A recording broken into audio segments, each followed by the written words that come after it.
busy. All right, we are live. Let me tweet this now. Where am Oh, I? we're live? Yeah. Oh, okay, hi. We're live. Yeah, if you're on this call, you can hear us. Okay, dope. What do I say to the world? Can I have your Twitch channel link again? Yeah, I don't think I'm my putting it. computer I'm putting saved it in a bunch of servers and Oh, tweeting yeah, it okay. momentarily. Okay. It's Kate Mitchell. It's Kate OW. That's it. Okay. Kate Mitchell, ow. Hello, gamers. Hello, Pip. How are you Hello, doing? hello, hello. Hey there. Kate Al. Kate Ow. Yeah, I started saying my name and then I stubbed my toe, and that's the origin of my Twitch username. And I got that saying fat check mark. I thought you were just really enthusiastic about Overwatch. No, I mean I am. Overwatch is a harsh mistress. Yeah, that's why it's abbreviated as Al. Yeah.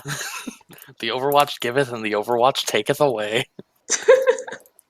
Me, a Mercy main, formerly. Oh, that was painful.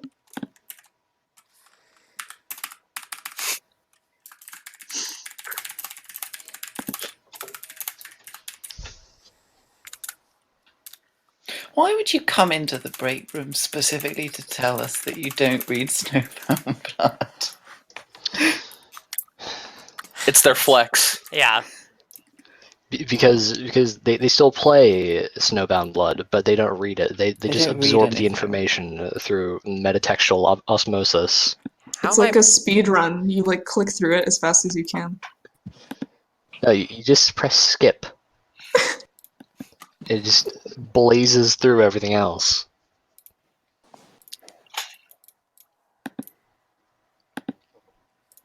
All right. Oh, I'm not ready. All right. Let's do this thing. Let me launch this Oh. game We're gonna now. be famous. Oh boy. We're gonna be famous. We're Hey. gonna You be guys so ready to sign famous, some autographs? everybody. My poor headphones are so quiet because I literally just pulled them from the fucking wash bin. Why did you wash your headphones again? I did it on accident. How do you always accidentally wash This headphones? always happens. I pulled my laundry off my bed and then I didn't think about it until like Kohi was like, okay, it's time to go in voice. I was like, oh my god, I think my headphones were on my bed when I just wrapped up all of my keys.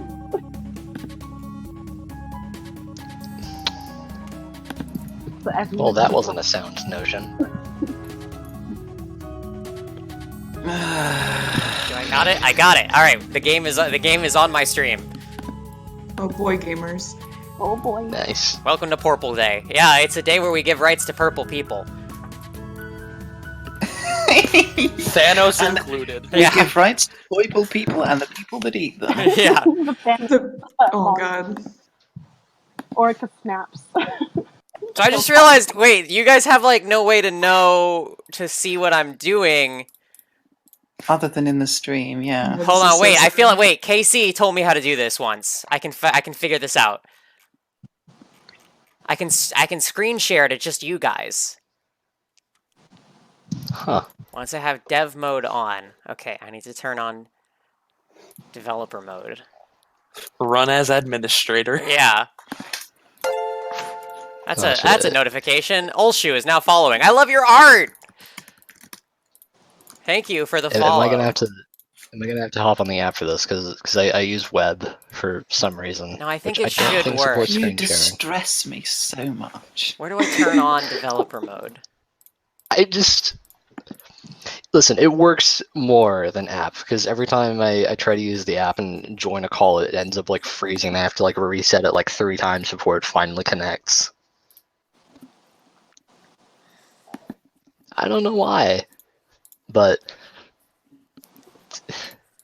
All right, I'm not gonna be able to figure out this workaround, huh? I mean, I don't care either way. I'll just watch. Let me think about how to Yeah. make this work. I'll just have to like watch the stream and react like 30 seconds ahead of time. Yeah. No, hold on. I'll figure this out. I know what I can do. Oh, it's in appearance. Get our copy of the stuff. at Yeah, that. you're roboting really hard, Pip. Oh dear. Okay, Okay. I'm in developer Pip mode. robot indulgence. Yeah. Am I still roboting? No. No. Am I roboting? No, you're good. Okay. Discord was being a bit of a. Alright, I was Bit of making a sure because I'm still nervous about my freaking wet headphones. So I wouldn't be surprised if they did robot. You just sound No. really muffled. I have very bad luck with technology in general. Because You all really out- do. Like, you had to replace your computer. You had to buy a new just tablet within pen. this month, I've had so You much literally stuff. just washed your headphones. Hey, you're not supposed to watch with your headphones. You're supposed to listen with them. Oh my God, Alien, I swear to God. guys. Okay, let me see here. If I put this here, and then I click it, It's like being in a yes! This does Click it. something now. This boy. sure has done something. Aha! I've got it. I can see everyone. Aha. If you I click feel like that a link, you can hacker. see my screen. If you like, comment, and subscribe, you can see the screen. Yeah. Which link? Yay. Can you see it? I see a It's black lo- screen. It's loading for me. I hope everybody's really enjoying this thing where I just... Y'all get to talk about putting the screen up. Yeah. Technical Alright, there you go. Is that there? difficulty Why does it keep going away? Every time I... Yeah, it's just constantly loading for me. Yeah, Hold mine's on, still one loading sec. for me. One sec. Mine's just a black If it's screen. any consolation, we're probably just like giving more Hey, people that's black to screen. trickle in here. Yeah. Oh, there it is. Is that working? Yeah. Did you see me go to the option screen just now? Yeah, it lags a little bit though. Well, luckily we don't have a lot of, fast Twitch-based gameplay here in Snowbound Blood. Mm. Alright, I am Elite Haxer. I mean, for now. Yeah, But for just now, you wait right. until Obviously, my the last make chapter my- is going to be a bullet hell. So I hope everybody's prepared for that. I mean, I'm fully prepared to make a fucking like live action Dark Souls ass Cecily battle simulator. You don't want to go to It's going to happen. Alright, is there anybody else I need to tell about this stream? Nah, whatever. It's just Whoever's here is here. Yeah. No time to think. No time to breathe. Your name is Cecily Opara, and you are busy. Oh, who do we do first? I think we know. I'm clicking Indari first. Okay. hee hee. Damn. You are done with operating solely on assumptions after your last dead end. Still, you know the importance of digging into any lead you can get, especially now. Said lead may stem from a moronic claim given to you by a less moronic than you'd hoped individual, but you have a feeling that Indari Vermeer may be able to provide you with useful information. From the metaphorical waste basin of former dead ends, your very own boulevard of broken leads, you feel a promising case start to emerge. One potential connection in particular lingers in the back of your mind. As much as you initially thought it unlikely, you're beginning to realize that the subject of cultist activity has been too conveniently linked to your search path thus far. Your mysterious correspondent certainly seemed to have a lot to say about it. The relevance of their confounding cogitations are questionable at best. It all sounds like nothing more than the same vacuous nonsense that usually comes with your correspondence tango. Still, surely the stage that's being set for your song and dance must have some relevance of its own, as much as you can justify from your close encounters of the corn cult kind, at any rate. Oh, that's pretty good. You're getting better at this monologuing thing, you think. Too bad there's not some sort of unseen audience that's privy to your innermost thoughts. Back to the matter at hand. It's still a hunch, but it's one with far more backing than your last. And, at this point, not an idea you can really afford to disregard. You make up your mind.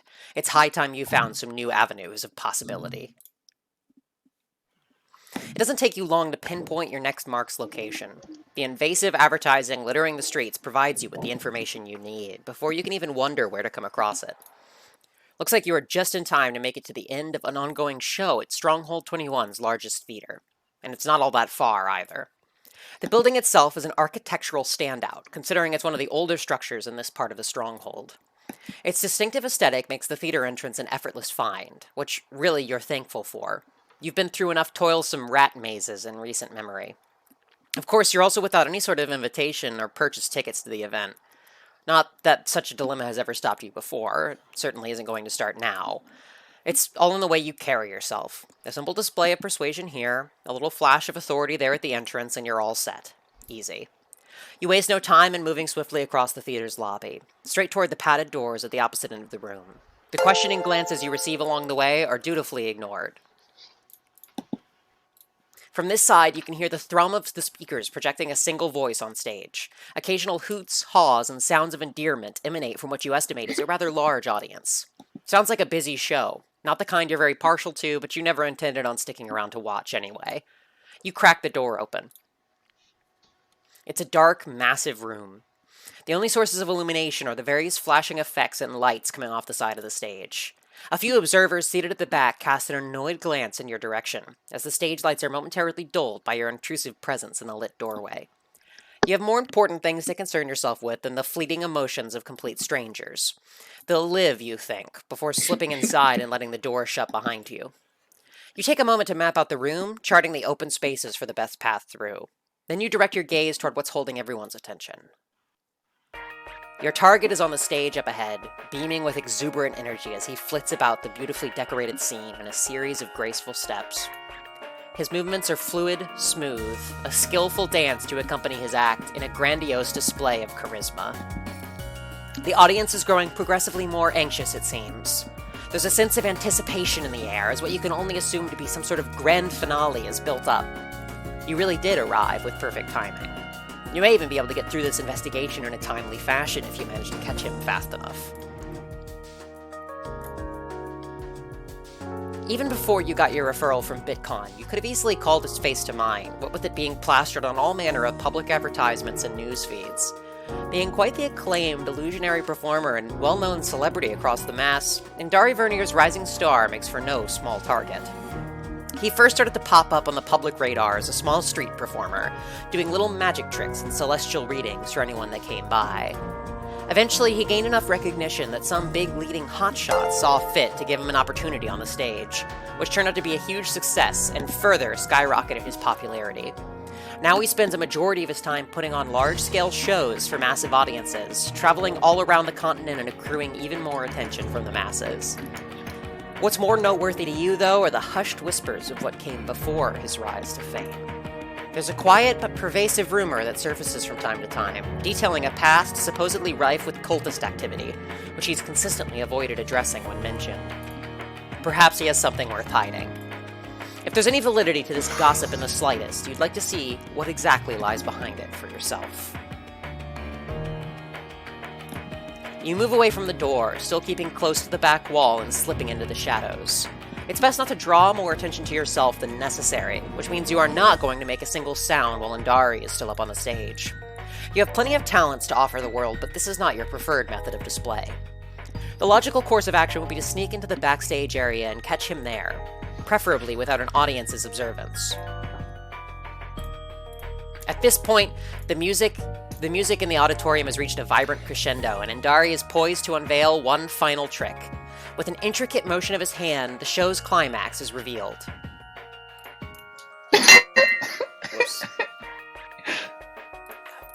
A swarm of rats rushes the stage, seeming to appear from thin air. The horde of rodent bodies pulses and jitters across the floor in a shockingly coordinated visual display. A final triumphant bray from the orchestra, resembling a ta-da, follows the stupefying act. The audience is transfixed with silence before erupting into a hollering frenzy. The sound is abhorrent to your easily agitated auricular canals, a none too gentle reminder that you would really like to get away from it as quickly as possible. And now just happens to be the perfect opportunity you were waiting for. You use the uproar to slip through unnoticed, making your way past the crowd by sticking close to the walls. You dive through a set of doors near the stage. The backstage hall appears to be vacant. Your guess is that any personnel who would normally be back here is busy helping with either the stage production or the audience. It's definitely not empty, though. Along the length of the hallway, there's an assortment of stage props, costumes, and other typical theatrical junk haphazardly arranged against the walls. Everything is conveniently labeled, including the door you just went through. It only takes you a second to spot the one labeled with a stage sign. You can expect your target to be coming through any time now. Excellent. Although you'd be considerably more thrilled about this newfound strategic position if you weren't still dealing with all of that awful noise. You assumed it would be at least somewhat quieter back here. Unfortunately enough for you, it appears there's a few built-in speakers lining the ceiling. They must be tapped directly into the stage's microphones. You can hear the vocalizations of the show just as clearly as if you were back in the auditorium. Probably for the benefit of any stagehands and performers waiting back here that need to respond to cues. At least this auditory monitoring system will tell you exactly when the door is about to open. You'll just try to focus on that for now. You don't even have time to finish a new thought before the door swings open with no warning. Someone nearly runs into you in their haste. Who wants to be in Dari? I feel like it should be Pip. Pip and Dari. I mean, it kind of has to be. Yeah. Oh. And Dari jumps back, startled. You can't really blame him. Phil, I'm echoing on your mic. Can you... 1 second, sorry. Alright. And Dari Gotta jumps put back. headphones in. Yeah.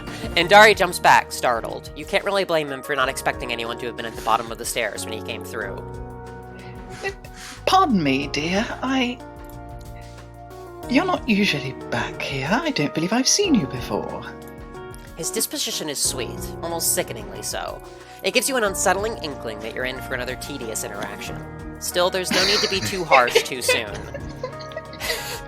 Cecily was so mean. She's just a misinterest. It happens.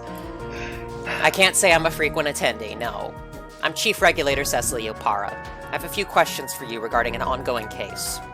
I'd also like to make this as quick as possible. I'm sure you've got plenty of other things to be doing, as do I.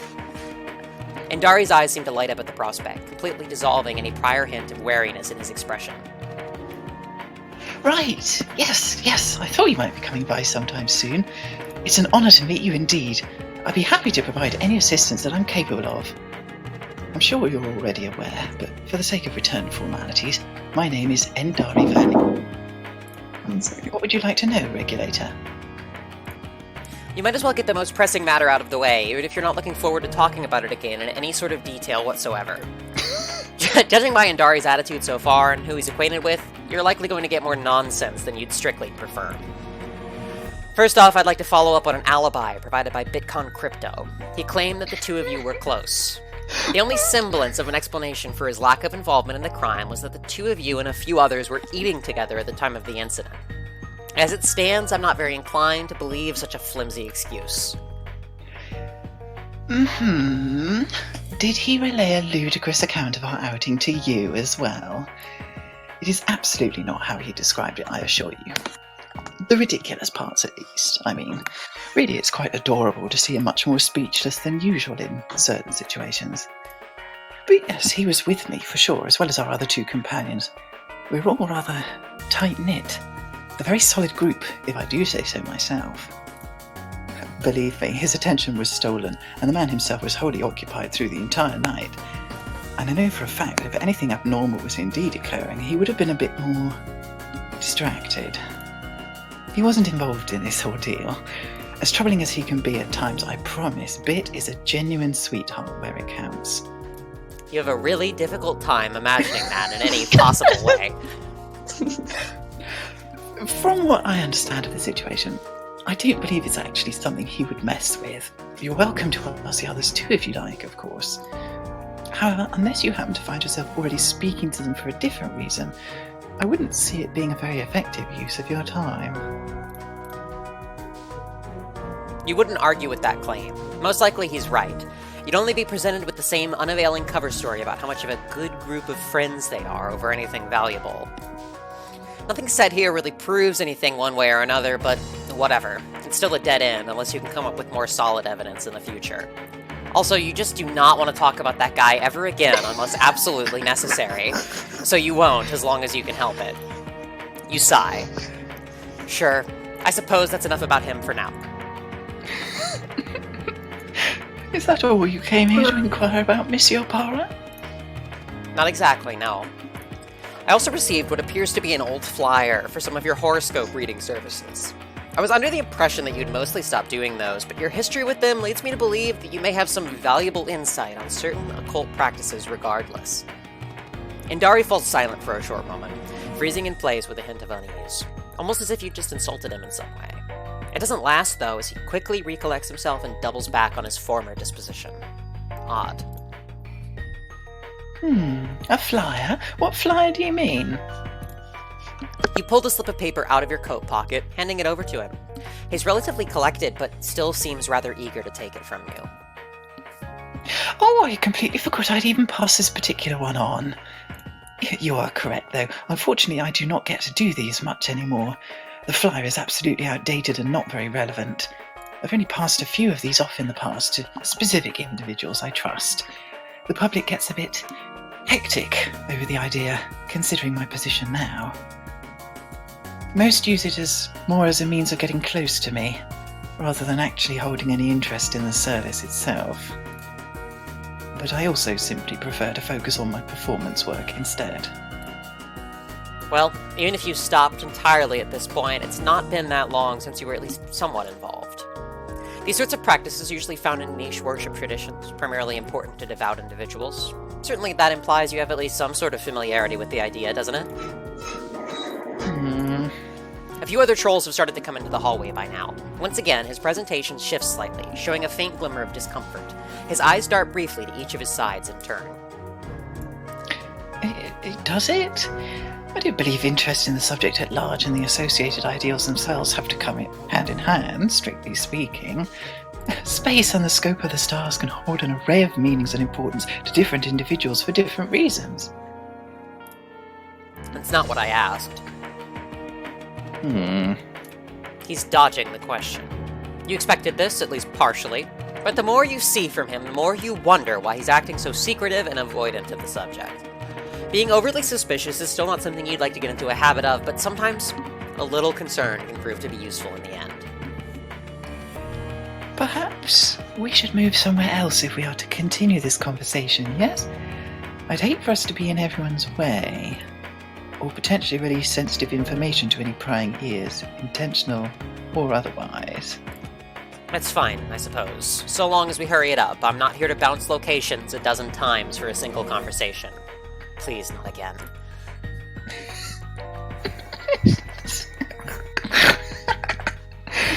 Oh, God, I love it. My dressing room is likely to be the most suitable space that also guarantees privacy for the rest of our chat. If that's alright with you? It's right over there, so not far at all. He points to the door right across from the stage entrance. You noticed it when you came in, considering it features his own name plastered on a large star-shaped sign. Not too hard to find. Sure. Excellent! You watch idly as he moves around you towards the door. He procures a key from his pocket and turns the lock, only for the door handle to remain firmly in place when he pushes down on it. The stage performer frowns, letting out a small huff. He fills with the key, making slight changes in the way he's moving the handle each time he tries again. It doesn't budge. Oh dear. My apologies, this has been giving me some trouble as of late, and I had so hoped it wouldn't act up now of all times. He gives it a few more tries before pulling back, a discontent frown now evident on his face. Great, just what you needed. More inane complications and delays to eat up your time. He better not be stalling on purpose. Pulling the wool over your eyes is an extremely regrettable choice for anyone to make. Take it to another room then. I'm sure there's somewhere else that would work just fine. Well, I do have another solution. A little trick up my sleeve, you could say. Sit tight for just a moment.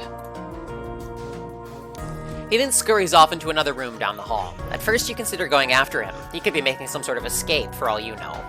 There's only a brief moment of hesitation before you start to hear a repetitive clattering sound up above, gradually moving closer to where you're standing. Is he? He's absolutely crawling through the ventilation system. This is so absurd, you even feel partially inclined to give a shit, but honestly, as long as it works, you could care less what he's doing. You follow the sounds of his movement. It all comes to a catastrophic conclusion in the form of a loud crash and a yelp coming from inside the room in front of you. That's one way to do it, you suppose. A moment later, and he's opened the sparkling door, grinning wide and spreading his arms out in a bit of dramatic flair. Ta-da! All sorted. Please come in. Indari then steps aside, giving you an opening to come into the room. Once you're through, the performer gently shuts the door behind you. Sorry about the mess. Things are usually at least a smidge tidier around here. The room is a little cluttered, covered in haphazardly strung about articles of clothing and boxes filled with props, along with some miscellaneous personal belongings. It would seem that he spends quite a bit of time in here, outside of just preparing himself for shows. Nothing too unusual for the most part, really. Except for a particular decorative piece that catches your eye. In the far corner of the room, hanging just above a chaise lounge, is a large, dual-pronged resonator, the kind that you're certain only belongs to a very specific and supposedly disbanded cult. If he's so keen on hiding any sort of personal cult-related history, why in the world does he have this on display? You're more than welcome to take a seat somewhere if you'd like. I'm fine as I am. I'll keep standing. Very well then, not a problem. Now, I would appreciate it if you gave my question a proper answer. A simple yes or no would have been an acceptable start. Your reluctance to provide even that much does not do you any favors, as far as convincing me of your own innocence in this case goes. Well, yes, I can see that. I do wish to apologise for seeming rather uncooperative a moment prior. That was not the impression I wish to relay by any means. I don't normally talk about these sorts of things with strangers, but I do understand the gravity of the situation, and I would hate to withhold anything that could be useful to you. Now that we're out of snooping range, allow me to be more sincere. I'm listening. He straightens himself, taking in a steadying breath before continuing. Ironic. Let me get this out of the way. Yes, I do have prior history with some organised fanatic groups, perhaps more so than you may initially guess. However, I have left all of those practices and beliefs behind. My avoidance of the subject is due to both personal disdain as well as precaution towards my own safety. The discomfort he displayed earlier now bears a new context. His last words possess a scintilla of genuine fear. You'll have to tread carefully. He seems willing enough to discuss this, but it's clearly a sensitive topic. Too much prying into his past could be unwise if the interview is to remain cordial. But I do not wish to burden you with excessive personal history on the subject. Provide as much detail as you see fit. Of course. Most of my information is rather dated, but I do know a great deal of things concerning some specific groups and their operations in the recent past. So, I'll share what I can. Well, that's a clearer answer than you were expecting. Almost a bit disappointing if he really is being truthful right now. You can't help but hope for something a bit more challenging to dig into sometimes. But there's still at least one more piece of evidence that needs an explanation. There's a few questions that I have left for you. Either way, perhaps you can still get something out of this. You decide to get him talking about horoscope relevance. What you'd really like is some information on the religious groups that do the sort of thing he's done before. Gauge how plausible it may actually be that some cult could be behind this. You've seen quite an array of different sects and doctrines, focused either on Caparia, Gaiaon, or both. Far more minuscule in scope are any practices related to the Vivifier. It's not easy to find any information on those, past vague whispers and rumors. The subject of your murglery, however, is relevant to the belief in her existence, at least to an extent. There's no doubt that something like the filter would be tremendously valuable to those who have faith in its properties. That's not a new conclusion. But, as you said, these sorts tend to be a bit difficult to trace. You don't know much about their values or capabilities. They cover their tracks well. You need a better profile. A good enough place to start, you suppose, would be to better understand something you've already been talking about. Celestial reading is something that was supposedly practiced by the Vivifier, isn't it? I'm aware not many people follow that line of faith anymore, but what about your specific beliefs? Was that a part of it? Oh, absolutely. You may be inching closer to being more personal than you'd normally like for a case, but it's not like you have a lot of options here. You'll just have to hope you can keep it as short as possible. Then what can you tell me about your former group's functioning as far as that tradition goes? A murglery is a murder burglary. do try to keep up, chat. Yes. Cecily has coined this phrase for efficiency's sake. She's very focused on it.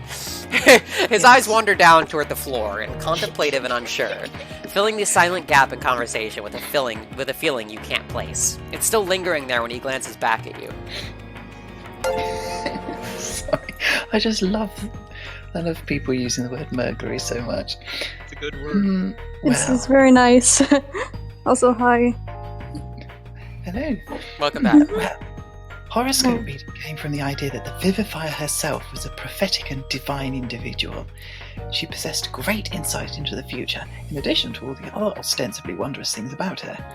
It led many trolls to seek her guidance, and eventually try to imitate her in all sorts of ways. So they learned how to read the heavens in correlation to the things she taught. Oh, and... His somber mood suddenly brightens back up to a tremendous degree. that also altered perceptions of how the stars in the sky were viewed in general. It started a trend of properly categorizing constellations. The Daughter, for example, it's a constellation whose identity changed throughout the Renaissance. At first, it was believed to have been a prophecy of the Vivifier's arrival, so trolls used it to honor her during her time of highest relevance. He's not really talking about the cult so much as he is just relaying asterism tales. This sort of history lesson isn't exactly what you were looking for, but you'll continue to humor him for the moment. Later, it was also interpreted as a symbol of hope, that either she or a descendant of hers would somehow return to us after she vanished. Of course, there are many other constellations and individual celestial bodies that have their own prescribed meanings.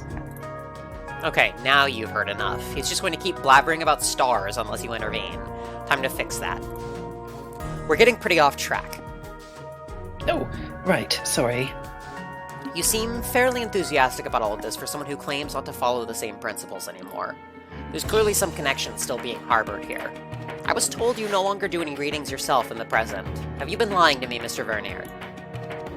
No, absolutely not. I don't do them anymore at all. Not in the same context, and definitely not as a service to anyone, at least. Any interest I now have in the subject comes entirely from a perspective of fascination for cultural history and analysis of its sociological relevance. That, and I simply adore studying the stars as they are. I don't want to do any readings the way I did them before. It's a bit of a manipulative thing in and of itself, don't you think?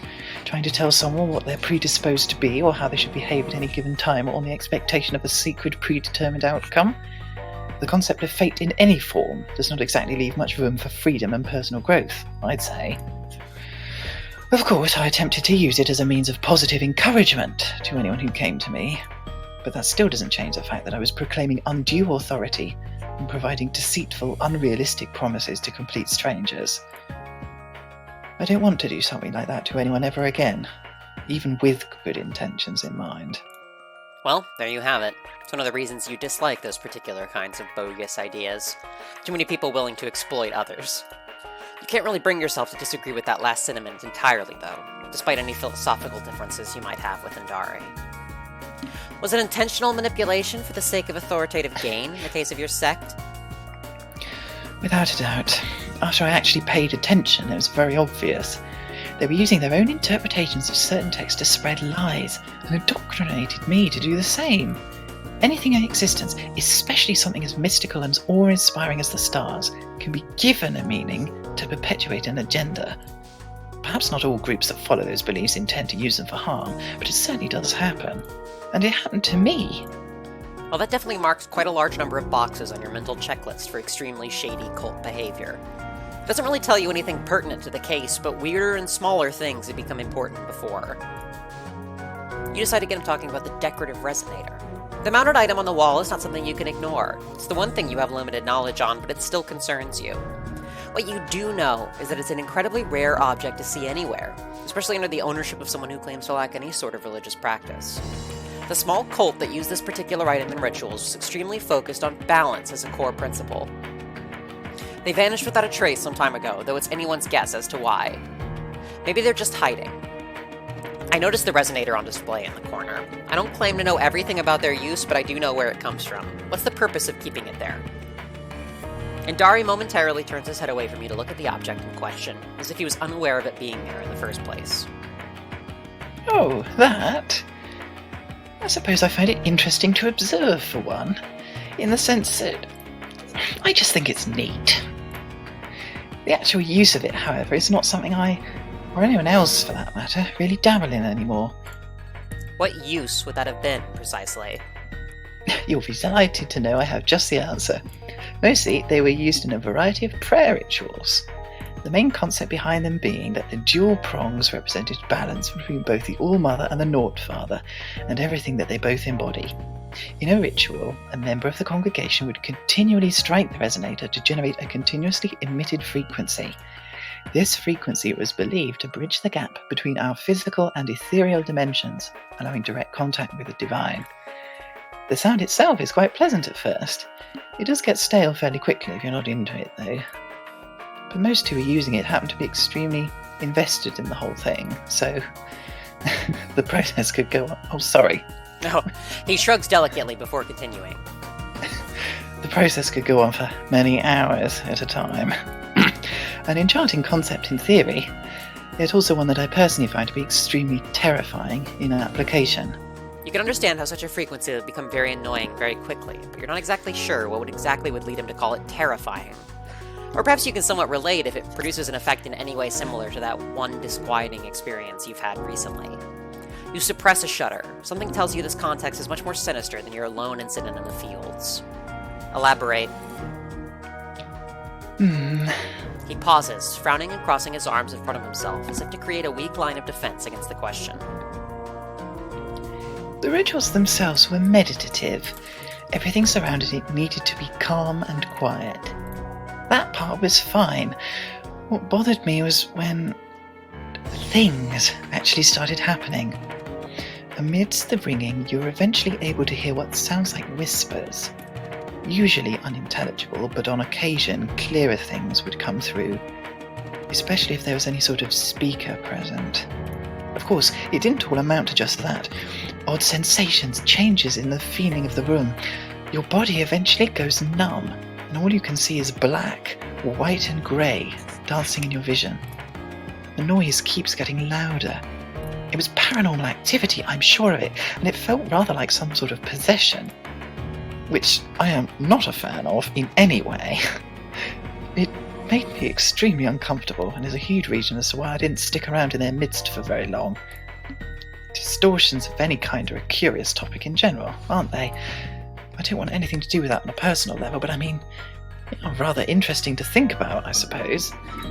The thought of an anomaly breaching our material reality and the subjectivity of how it may be perceived by different individuals provides a lot to talk about. For example... He's going off on a tangent again. Talking about distortions and glitches in the Matrix was not the point of this. You're starting to wish you would distort into some kind of two-dimensional figure so you could slip away from this conversation. Paper Mario: The Thousand-Year Door is also Cecily's favorite game. That's not true. Cecily has never played a video game, and she never will. Excuse me, Super Paper Mario. Alright, that's enough of that. If you dislike what the Resonator does so much, then why do you still keep it? And not just around, but also hung up in full display like a prized possession, for that matter. For the sake of reminding myself of why I left in the first place. Maybe I should get rid of it. It's probably not the best thing to hold on to. But for now, it's something I can look back on if I ever doubt my decisions at any point. It's a connection, a personal reminder of where I came from, and where I absolutely do not want to return to. I see it there sometimes, and it brings to mind how distressing and awful it all really was. While those were interesting and engaging stories that obviously expanded on some important lore, you're still not certain they actually help you locate your thief. The cult knowledge doesn't give you anything too direct to look into now, being primarily about a group that supposedly disappeared sweeps ago. You've done a lot of listening to random garbage and not enough sleuthing, much to your displeasure. Once again, you have to remind yourself that sometimes that's just what this job requires. But with that in mind, there's still one other thing you can ask. You decide to get him talking about the cult now. This particular religious sect I'm hearing about, you've been referring to the same group this entire time, haven't you? That's... Yes, I have. And from what I understand, not only were they extremely reclusive, but also stopped being seen altogether about 2 sweeps ago. There was never a documented name, but anyone who heard anything about their activities had taken to calling them by a specific moniker. You were part of the Morra. He nods silently. What happened to them? I don't know. Truthfully, I was already out and very far away before they vanished. Granted, I was trying to keep my distance, but I still knew of some things that were going on. Until one day I just didn't. And neither did anyone else, it seems. Oh, that's just fantastic. And here you were hoping you could at least get a clue as to where this bunch could be tucked away, if anywhere. I'll admit that does worry me too. My mind jumps to horrible scenarios, and I don't like the idea that something bad could have happened to anyone, regardless of what I think of them. It's a definite possibility, especially if they weren't a particularly large congregation. Do you actually believe they're truly gone? No, I do not. Then here's another question for you. Whether it's the Morra or any other kind of PS syndicate, how far do you think they would go to obtain an artifact substantial enough to claim the promise of eternal life? I think if you said that to almost anyone, faithful or otherwise, they'd feel similarly. Indisputably, many would do just about anything to get their hands on it. It's quite the colossal concept. Who wouldn't at least be curious in some fashion? Considering the state the world is in, whether eternal life would be a positive or a negative thing is an entirely different discussion, but anything that gives hope of correcting the horrible problems this planet has, people are going to flock to it, even more so when faith in the divine comes into play. Like, the planet's suns are both dying at an incredibly rapid rate. Here we go again. Yes, I understand the point you're about to make. You do not need to finish it. That earns you a look of embarrassment, with him bashfully putting a hand to his mouth as if to stop himself from speaking on it further. Are there any other groups you'd like to bring to light? I could use something potentially traceable at the very least. The Mirthomaniacs, which I'm sure you've heard plenty about, but I don't think that's a very useful thought. They're not exactly the kind that seeks any form of life preservation. Yeah, probably not. That's a pretty deep, sizable cliff to dive from. That's where I started. Their grasps were even harder to shake off for obvious reasons. Wouldn't have been able to do it without a little help. I think her name started with a T? Our conversation was brief, but she looked just as trapped as I was. Honestly, I should have known better and stopped there. But I was still incredibly young and desperate to find a community for myself in something that still felt familiar. I thought turning from one faith to another with opposing ideas would be just what I needed, but I was wrong. As it turns out, most religious organisations are rather alike in the end. The trolls I've encountered that tend to rely too heavily on faith usually turn sour from it somehow. It would seem that way, yes. You're growing increasingly impatient with the extraneous musings coming from the talkative characters you seem to have a knack for attracting. You wish you could sympathize more, but right now you have little time for the life stories, folk tales, and other tangents that your suspect has regurgitated. Your desire to entertain his personal ramblings is only as strong as the usefulness his information has to your case. It seems the total amount of substance you expected from this conversation has reached its limit, and you've reached yours as well. I think I've heard enough for the time being. Oh, you're all done with me then? I hope I didn't derail you too terribly. I don't believe I have anything else that would warrant further discussion. I can't say for sure if it's been the most productive chat, but it was amiable. So yes, I'm finished. Don't worry, I'll see myself out. Thank you for your time, Mr. Vernier. Of course. I wish you only the best of luck in your case, Regulator, and obviously, if there's ever anything else I can do to help, I'm as open and present as the nighttime sky. And Dari nods, but he looks just about ready to follow you out despite your previous statement. You suppress a sigh, nodding with what you hope is a sense of finality. Then you open the door without another word and step into the hallway. The backstage has quieted down considerably by now. There's only a couple of trolls or so popping in and out of the other doors. They move things around to finish their cleaning duties. And Dari comes to the doorway behind you. He's either decided to actually send you off or simply wishes to move on as well. Either way, you don't need to stick around here any longer. Just as you're about to go on your way, you catch something out of the corner of your eye. An individual at the end of the hall that strikes you as odd. A troll wearing a dress composed of patches of various colors, reminiscent of a panel of stained glass, is watching you. She's completely still, peeking around the turn in the hall with razor-sharp focus. The way she's looking at you suggests much more than simple curiosity over your recent re-emerging. The moment she notices you've seen her, she immediately disappears back around the corner in a flash of color. Indari seems to have noticed this too, as a small gasp escapes him with the motion. This time, you don't suppress your instincts to pursue a mark. You swiftly unsheath Proserpina and bolt down the hall after her. You are not in the mood for playing around with sketchy shit like that. You lost sight of her. Just as you make your way around the corner, you see the latch of the double doors ahead clicking back to a close. It's the obvious exit, leading outside of the theater entirely. You rush forward, pushing through them and emerging back onto the streets of Stronghold 21. Your eyes scan the area as you move, searching for that same flash of color to chase after, looking for where to turn next. You find nothing, even as you explore the closest possible options for her to have escaped through. The spying stranger is gone. With a firm tisk of irritation, you return your blade to its proper resting place. By now, Indari has come out into the street as well, shocked and quite curious about the sequence of events.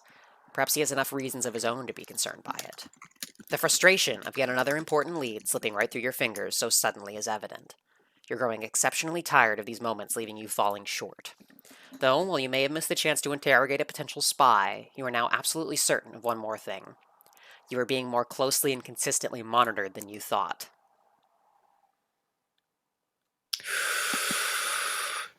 Ooh. Oh shit, gamers. Holy shit. Alright, I'm gonna take a brief break. I'm gonna go ahead and leave this call on, so if you guys talk, you'll still be on the stream. I'll be right back. I'm just gonna get some water, and then we'll play the Orica route. Fun. I'm fish. I love your little voice acting interjections during the narration. Yeah. Yes, you did Vendari's voice so well. It was really good. Who's gonna do Erika? Pip just needs to be like a full-on voice actor / writer. You're so multi-talented. God. Hush you. Hush all of you. Also, Heather, you did such a good job writing Vendari's route. Yes, you did. Guys, it's SB Team Love Hours, the chat. Yeah. This whole little break is just like us doing a big group hug. In this house, we all love and appreciate each other. This is the most wholesome chat I've been a part of. I love this fucking family. Y'all mind if I shower you in love and affection? No. I do not mind at all. Oh, let me tell you, seeing Pesty go bonkers. Yeah. Oh my god. Pesty. But you weren't even in voice chat with her. She was like, I can only imagine the voice. she was like, yeah, she was like screaming. And she cried? Yeah, she was crying. She was crying. Yeah. Oh my god, Guys, Pesty. stop it. I think I might start crying. It was like losing it. It was great. Yeah, Pesty loves Orca route. It's Expected She's that. loving it. Yeah, I'm getting ready Honestly. to zip up her files for her right now. Hee Yeah.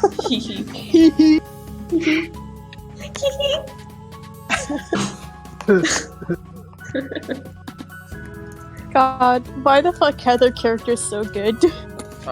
This is let's Heather appreciate volume. Heather's characters. The volume. Yeah, Yes, Volume love 4 on is Heather's characters. Volume 4 is Heather's characters give us all our right. Yes. In this house, Your we ta- love your our tippy purples. taps. I have too many purple. Purple is like my You just area. Good. The purple people. Hello, I'm back. Welcome back, okay. Kate. So let's see. For this route, Pip, if you could take narration, I'll take Cecily. Who wants to be our Orica? Oh God. I can try maybe. All right, cool. Maybe. Yeah, I would have gone, but I have a Don't cough, so see I have to now. always momentarily. I have to follow along because the stream likes to lag for me, so. All right. I've been I have following it with a open. live game. Yeah, also. Yeah, that's what I'm doing now. Yeah, I mean, it's not like it's going to go in a different order. I'm always going to choose things from top to bottom in the menus, so. Okay. At least we all agree that's the way it should go. This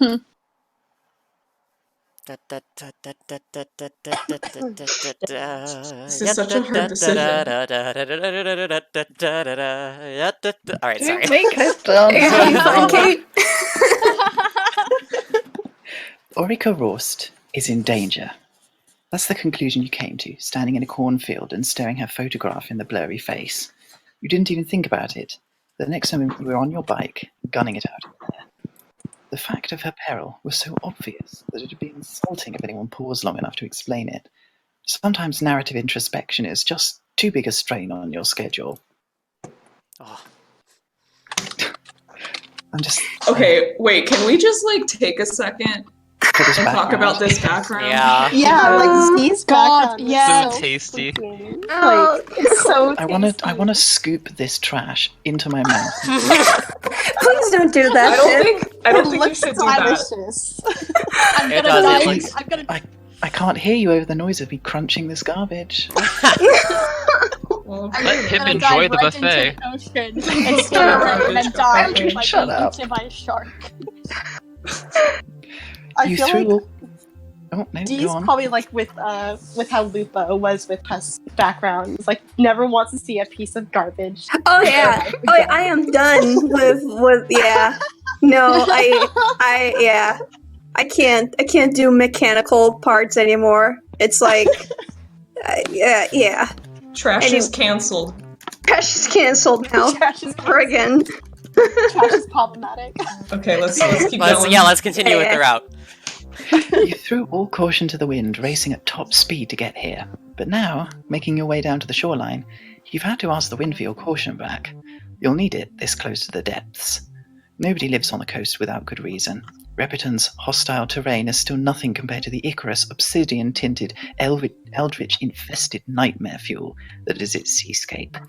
The notion of a holiday doesn't really exist in your culture, and the notion of a beach holiday exists even less. The idea that anyone would ever come to such a place for relaxation is unfathomable.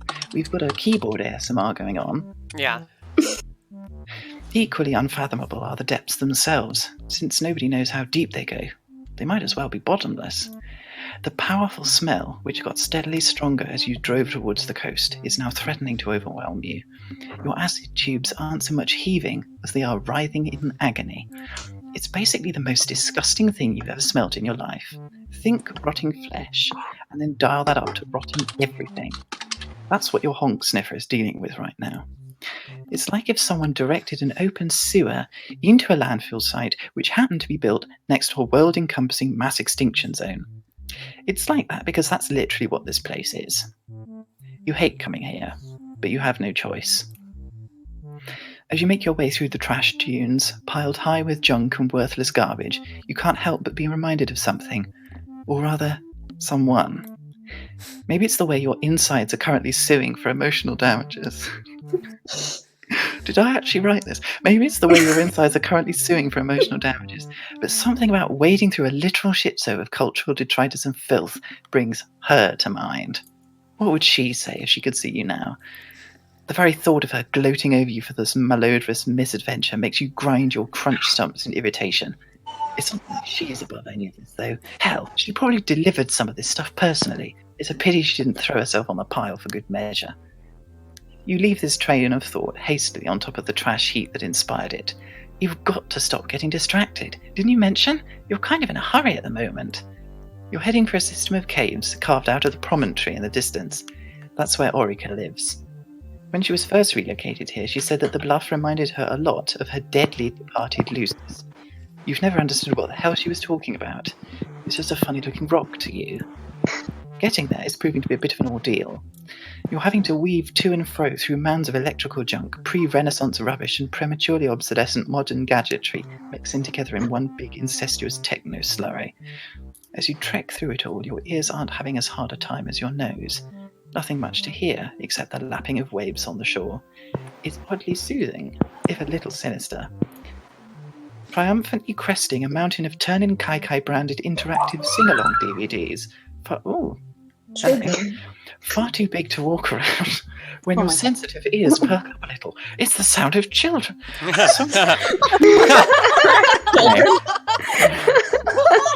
Somewhere in the distance. Somewhere in the distance, and only for a brief moment, you could have sworn you heard children playing in the distance. Something else moving up there. Oh my god. Whatever. It's nothing important. A squeak beast's nest buried underneath a mound of rubbish is the least of your concerns right now, and going by the noise, it's definitely not big enough to be a person. Nevertheless, you move a little bit more quietly as you finally approach the cape. The rock here has been eroded away over millions of sweeps by hundreds of thousands of Reptonian sea storms. The icky black sand wends its way inside the cave system, passing under rows of jagged stalactites. If it did look like any kind of animal, which, to be clear, it absolutely does not, then you'd be making your way into its mouth. The mouth of the cave, you mean? You know what, forget it. You hurry inside. The interior of the cave is damp, dark, and unwelcoming. It's actually quite hard to see anything much in here. Close to the exit. The jet-black depths water doesn't reflect much light inside. At least the smell is a bit more tolerable, though.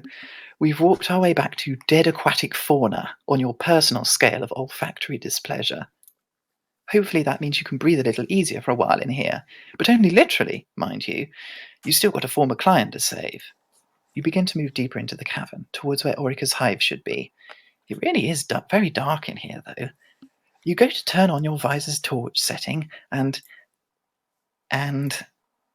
Okay, no torch then. Darn. This thing was working fine earlier, too. Or, wait, no, that's not quite right. There was that weird glitch that happened in Husker's barn, wasn't there? At least you think it was a glitch. You take the visor off. Oh. Alien? Someone's Somebody's not got their echoing. headphones in. Yeah. Okay, we're better now. All right. You take the visor off so you can give it a shake or something. Do these things still have data cartridges you can plug into? Oh, it's impossible to see anything in here.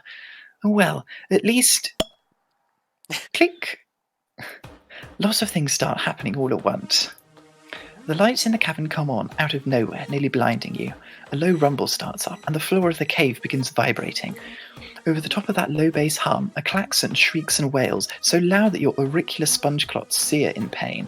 And behind that, you hear the telltale sound of weaponry being engaged. Oh, motherfucker. You dive wildly for cover, heading for a large boulder you can barely see at the edge of your peripheral vision. You manage to duck just in time as a searing bolt of energy streaks through the air above you. You knew it, you knew it, you knew it!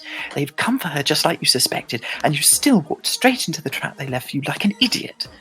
You dodge 2 more laser beams in quick succession as you silently curse yourself over and over, running to the cave wall as fast as your legs will carry you.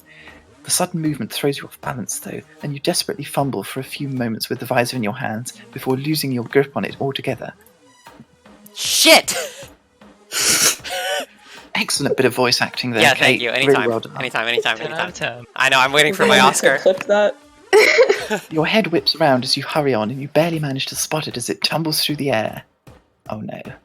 Then bounces down the cavern a short distance. Oh, no. Before settling in a suspicious-looking divot in the floor. A large fireball engulfs the middle of the cavern, narrowly missing you. The noise is deafening. The heat from the explosion flares angrily against your skin. It's been many sweeps since you got rid of your sideburns, and if you still had them, then they certainly wouldn't be there anymore.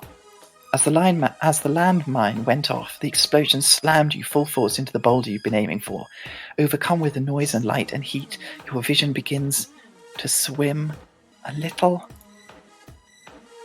And then everything is dark again. Great work, Yarpara. You've blacked out. It occurs to you that, surely nothing should be occurring to you if you've been knocked out, right? Oh well, whatever. Your mind, deep in the throes of whatever dubious state of consciousness this is, can't help but think of someone you're trying to help.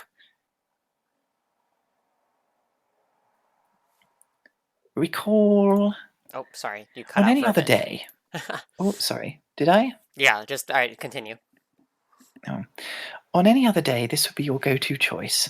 But honestly, after what happened in the cornfields, you're kind of hesitant to try recalling anything for the time being.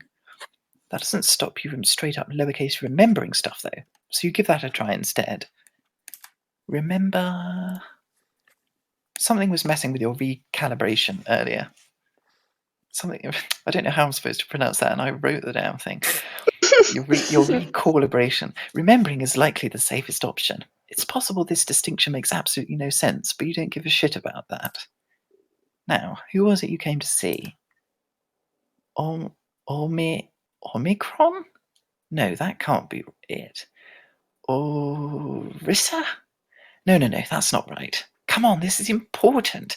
Your memory is supposed to be perfect, damn it. Orifice? Definitely not. This is a nightmare. You have to remember. You have to. You can't forget anything. Not now. You can feel it right on the tip of your crustacean frond. Oric. All at once, the memory of Orica leaps out of the blackness and smacks you round the face hard. Ouch! You suppose that's what you get for letting her slip your mind, though. Orica Rost was one of the strangest assignments you ever had, before the one occupying you presently. Honestly, it's a bit much to get into right now.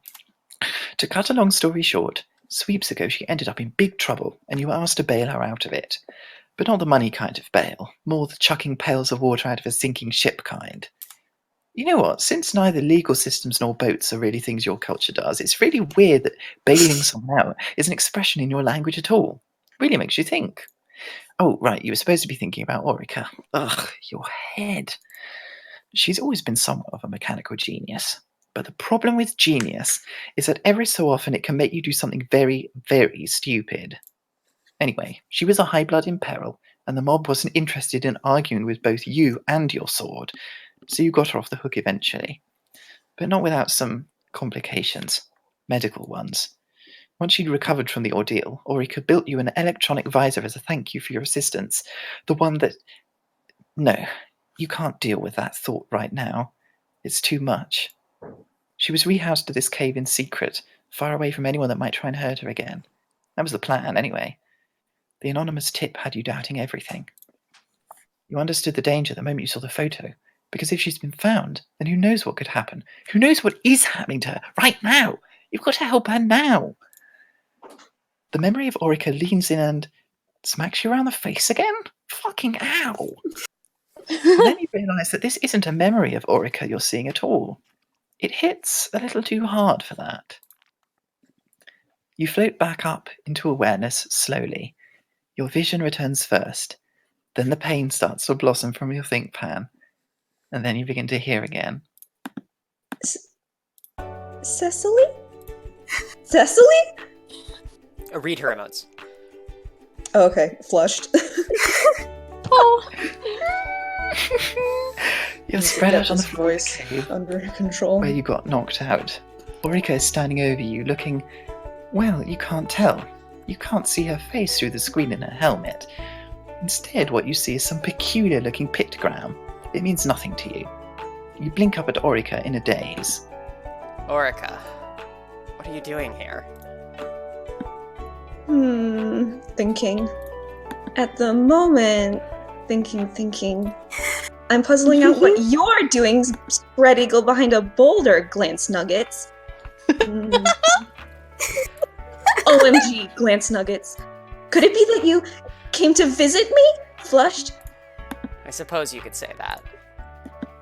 Of course you were here to see her. You can't think of any other conceivable reason why anyone would be seen dead in this place. Hell, you very nearly were seen dead in this place. Orica doesn't seem to pick up on this point because it was made silently and in your head, which incidentally hurts like a bitch. Instead, she claps her hands together in apparent glee. Ah, I knew it, Flushed. It's so good to see you, Cecily. Or should I say, thinking, Cecily, LMAO, cry laughing. You just said my name the same way twice. What were you thinking walking in here without letting me know beforehand, Cold Sweat? It was lucky I was already on my way here to disarm my defense systems in the first place. Otherwise, they would have made a sizzling hot Cecily steak out of you, you know what I mean, Flushed. But for real, Cess, why didn't you tell me you were coming? It's been so long since you last came to see me. Pensive. Pensive. Orica, what's going on here? I thought you were in danger. I was tipped off that someone had managed to find out where you lived and feared the worst. I didn't really have time to bother with a courtesy call. Not that I could have called you in the first place. Cecily's queenside castling here. I think that's very interesting. Sorry, not that I could have called you in the first place. You don't have a voice connection here, and I don't know how to work that ridiculous website you insist on using for communication. You're having a hard time keeping Orica in focus. Seems like your pan took one hell of a knock back there. It doesn't help that she's got that bright screen in her helmet pointed right at you, flashing those weird esoteric symbols constantly as she talks. Okay, well, first of all... It's childish Gambino, homegirl, drop it like the nest. God.